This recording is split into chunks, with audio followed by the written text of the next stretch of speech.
அனைவருக்கும் வணக்கம். இந்த வீடியோவில் நம்ம என்ன பார்க்கறோம்னா, நேற்று வந்து பார்த்தீங்கன்னா மெட்ராஸ் ஹைகோர்ட்டில் வந்து முக்கியமான ஒரு அப்டேட் வந்து கொடுத்துருந்தாங்க. யாருடைய அப்ளிகேஷன்லாம் ரிஜெக்ட் பண்ணியிருக்காங்க, அதுக்கான காரணங்கள் என்ன அப்படின்றத வந்து நேற்று வந்து அப்டேட் பண்ணியிருந்தாங்க. ஸோ அடுத்தடுத்து பார்த்தீங்கன்னா எக்ஸாம் டேட் எப்பொழுது, ஆல் டிக்கெட் எப்பொழுதுன்ற அப்டேட் வந்து வரும் அப்படின்றத நம்ம எதிர்பார்க்குறோம். நிறைய நண்பர்கள் வந்து கமெண்ட்ஸில் வந்து பார்த்தீங்கன்னா, சார் எக்ஸாம் எப்போ சார் வரும் அப்படின்னு கேட்டிருந்தீங்க. அது மட்டும் இல்லாமல் என்னுடைய அப்ளிகேஷன் வந்து ரிஜெக்ட் ஆகிடுச்சா அல்லது அக்செப்ட் ஆகிடுச்சா, இது எப்படி சார் நான் தெரிஞ்சுக்கிறது அப்படின்ற மாதிரிலாம் வந்து கமெண்ட்ஸ் வந்து பண்ணியிருந்தீங்க.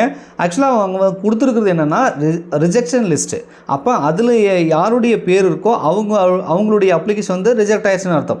உங்களுடைய பேர் அதில் இல்லை அப்படின்னா கண்டிப்பாக உங்களுடைய அப்ளிகேஷன் வந்து அக்செப்ட் ஆகிருக்கும். கண்டிப்பாக உங்களுக்கு ஆல் டிக்கெட் வரும். நீங்கள் தாராளமாக வந்து எக்ஸாம் படிக்கலாம்.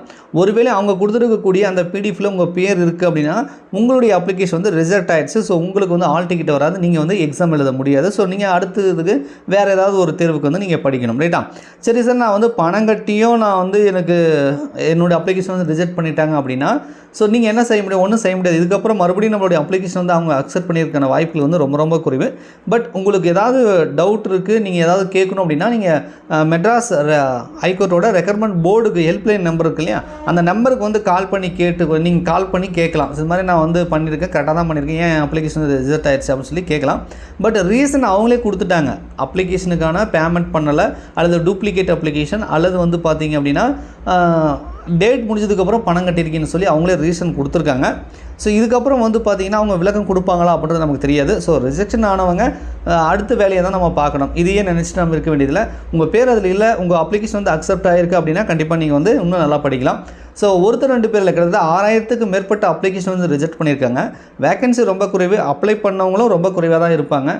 ஸோ இதிலே 6000க்கு மேற்பட்டவர்களோட அப்ளிகேஷன் ரிஜெக்ட் ஆகிருக்குன்னா கண்டிப்பாக இப்போ அக்செப்ட் ஆகிருக்கு இல்லையா, அந்த அப்ளிகேஷன் அந்த கேண்டிடேட்டோட எண்ணிக்கை பார்த்திங்கன்னா ரொம்ப ரொம்ப குறைவாக தான் இருக்கும். அப்போ வந்து நம்ம என்ன சொல்லலாம்னா போட்டி குறைவாக தான் இருக்குது. ஓரளவுக்கு நீங்கள் படித்து ஓரளவுக்கு மார்க் ஸ்கோர் பண்ணால் கூட கண்டிப்பாக வந்து செலெக்ஷன் ஆகிறதுக்கான வாய்ப்புகள் இருக்குது. ஸோ கொஞ்சம் கடைசி டைமில் நல்லா படிங்க, ரிவிஷன் பண்ணுங்கள்.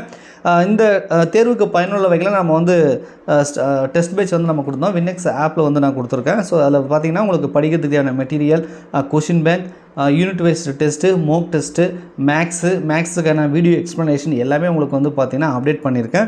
ஸோ நீங்கள் கடைசி டைமில் வந்து படிக்கணும், இது வரைக்கும் நம்ம டெஸ்ட் பேட்ச் ஜாயின் பண்ணல அப்படின்னா நம்மளுடைய ஆப்புக்கான லிங்க் வந்து டிஸ்கிரிப்ஷனில் கொடுக்குறேன். நீங்கள் இன்ஸ்டால் பண்ணி லாகின் பண்ணி வந்து அதை பர்ச்சேஸ் பண்ணி ஜாயின் பண்ணிக்கோங்க. அப்படியும் உங்களுக்கு ஒருவேளை அதை ஜாயின் பண்ண தெரியல அப்படின்னா கீழே மொபைல் நம்பர் வந்து கொடுக்குறேன் டிஸ்கிரிப்ஷனில். அந்த நம்பருக்கு டெலிகிராமில் மெசேஜ் பண்ணியோ அல்லது கால் பண்ணியோ நீங்கள் மேற்கொண்டு விவரங்கள் எப்படி வந்து அதை ஜாயின் பண்ணுறது அப்படின்னு கேட்டுட்டு வந்து நீங்கள் வந்து ஜாயின் பண்ணி அதை யூஸ் பண்ணி படிங்க. கண்டிப்பாக இந்த தேர்வில் பாஸ் பண்ணுறதுக்கு சிலபஸ் 100% கவர் ஆகிற மாதிரி எல்லாமே வந்து நம்ம கொடுத்துருக்கோம். கண்டிப்பாக அதை வந்து உங்களுடைய வெற்றிக்கே அது உறுதுணையாக இருக்கும். ஸோ கண்டிப்பாக வந்து ஜாயின் பண்ணிக்கோங்க. மேற்கொண்டு உங்களுக்கு ஏதாவது டவுட் இருந்துச்சுன்னா கமெண்ட்ஸில் கமெண்ட் பண்ணுங்கள். விரைவில் வந்து எக்ஸாம் டேட் வந்து அனௌன்ஸ் பண்ணுவாங்க. என்னுடைய தனிப்பட்ட கருத்து, ஆஃப்டர் த எலெக்ஷனுக்கு அப்புறம் மேபி வந்து எக்ஸாம் வைப்பதற்கான வாய்ப்புகள் இருக்குது. ஒரு சில நாட்களில் ஆஃபீஸிலே வந்துடும். ஸோ நம்ம வெயிட் பண்ணி பார்க்கலாம். நன்றி, வணக்கம்.